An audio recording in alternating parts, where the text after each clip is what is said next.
All right, hello everybody. This is Jamila Guyton here with DC Nightlife. I am here with none other than Mr. Roland Martin. We are here today at the Black Family Reunion Expo right here in Baltimore City at the Reginald F. African American Museum. So, Mr. Martin, tell me what it's like to be at this event that is surrounded by the spirit of family, considering all that's gone on here in the city of Baltimore. Well, I mean, the reality is, if you look at the history of African Americans, family is always what has sustained us. And so you could go through period of slavery, you can go through Jim Crow, you can go through the turbulent periods of the 50s and 60s, and that has always been the case. And so I think that's something that we can never lose sight of, and it's just a matter of us constantly trying to reinforce that. I mean, I was home in Houston for Labor Day, and we always get together. We always spend time together. I don't understand this concept of not folks who don't spend time with family. That's a weird concept for me. I hear you. I have the same issue. I don't understand that. I'm always with my family. So they're the stronghold of what I do. If Absolutely. I'm with them 24 hours a day. So if I wasn't out working, that's what I'd be doing. So with that being said, again, what would your advice be to those who may have, seen so much happen here in the city and may struggle to be back with their family? What's your advice on how to get that family spirit back? Well, I think the most important thing for folks is you don't have to have a reason to get together. I mean, I was born and raised in Houston, and look, I mean, I come from a huge family. My grandparents lived 8 or 9 blocks from us, and we essentially all went to the same church.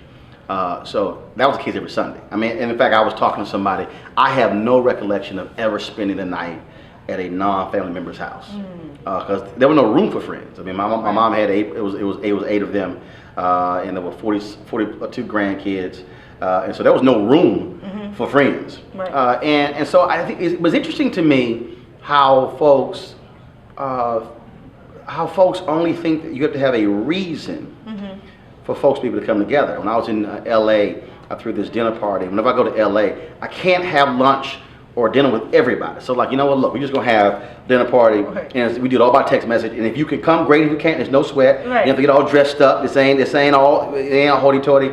And what's hilarious is all these people were like, man, when you coming back?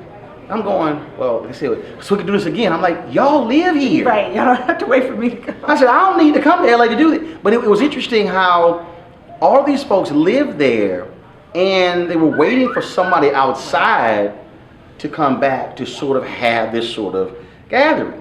And I think that's what amazes me. So I tell people all the time, you don't have to have a reason. You don't have to have a reason to get together with friends. You don't have to have a reason to get together with family. You just have to do it. And I think what happens is we get so busy and we think that we actually have to plan it and it's an event. When I think back to all the times my family got together when I was a kid, literally something this is how it actually went down.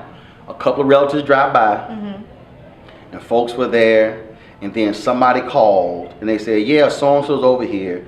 Then they showed up. Right. Then the next thing you know, about 4 hours later, it's about 40 or 50 people at the house. And then whenever people get together, it's like, well, what we gonna eat? Well, we can cook something. The next thing you know, you're cooking stuff. And this thing turns into, now this might be a weekday. Right. The next thing you know, everybody's getting together, folks listening to music, having fun. And to me, that's all it takes. And so I think it's amazing to me today, when I look at folks who are now adults, how we have to somehow think, no, it has to be planned. We got to send invites out. No, I actually threw I threw a party, and the invite said, this is a no damn reason get together pool party. It wasn't on his birthday, it wasn't a holiday, right. It was just a Saturday, and I said we're gonna do it. We're just gonna get together. And I think we have to return to that, and then that's where you get kinship. That's where you get sort of the that's where you get the fellowship and folks just being together. And then when you're in that situation, you learn about stuff that people are going through, health challenges, financial challenges, and then all of a sudden people begin to communicate and talk. That's really how it always happens. So that's what I want us to get back to. Right.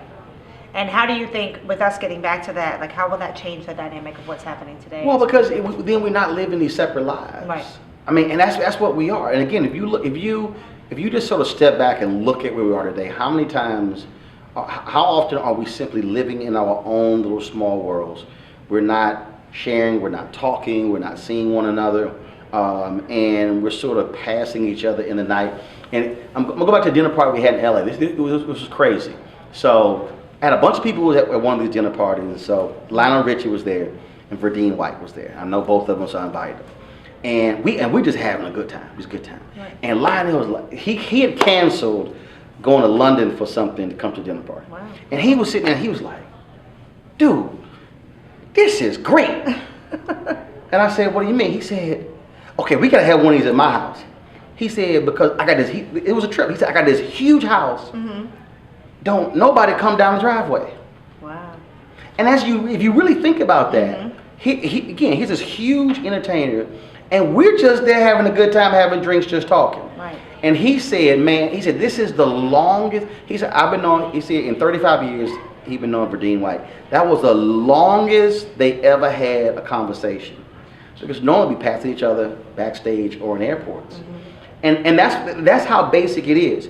You reestablish relationships when you get together and you're fellowshipping and you're talking and you're drinking and eating. And it's just amazing to me how we used to always do that. And we always used to do that because we didn't have the resources to fly somewhere, to go here for the weekend. And so all you can do was like, look, we can have a little get together. Right, fish fry. You return to that, then you are reestablishing those family connections. Awesome.